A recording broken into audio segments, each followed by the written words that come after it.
ko feewi e leydi Niger e jondeji heɓiji toon e yewtereji ko yawti ko weltare taw wonta e muɗum nde wonno ber Asmi Goïta Ibrahima Traoré Abdourahmane Tiane berɓe iwane jaɓɓal ngal ɓe yahata ngal haray min e hoore am mi daritaɓe comme militaire tan ala mi daritaɓe tan haray ko comme patriote mandanɗa hoorema no yiɗi leydi mum heeɓa développement yoɓe eto feere ɓe eto ɓe jonidira juuɗe muradu moƴƴuɗo ɓe joguito leyɗe ɗen ha tiiɗa wona yiiɗi pelle addunayankoje ɗen wona yiiɗi africain ɓe ɓen ko yiiɗi ɓiɓɓe Niger ɓe wona darede si tawni ɓiɓɓe Niger ɓen no wondi e Abdourahmane Tiane ko ɗum ɗo wona dartede e fimuɗum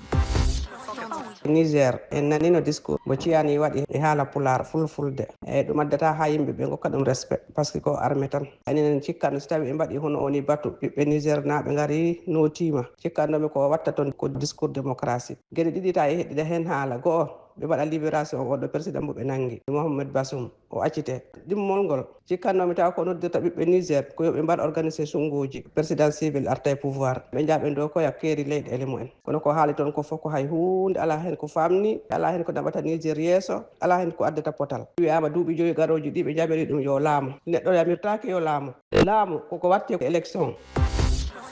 Niger général Tiani politique mbo ummodi o feede politicien leydi fof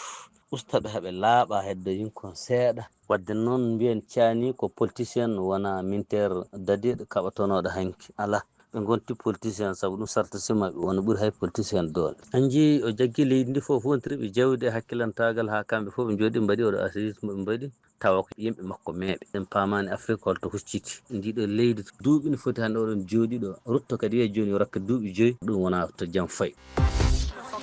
jonde gendire nder leydi Niger min kam yiyande am ko faati e ɓeydangol koninkoɓe ɓe duuɓi 5 ɓe mbawa yaafede koninkoɓe waɓɓe kudeta pusa pelle opposition o ɓe mbatta pelle goɗɗe eyyi ɗum ɗon kam ko intérêt laamu o tan ɗum so tawi ɓe mbaɗi ɗeɗo toɓɓe ɗum ɗon kam ko yidde tan ɓe jooɗo he laamu he tan ha juuta tawa hay goto wawata hawjinde ɓe tawa opposition kam wawata jogade konngol e nder leydi he dal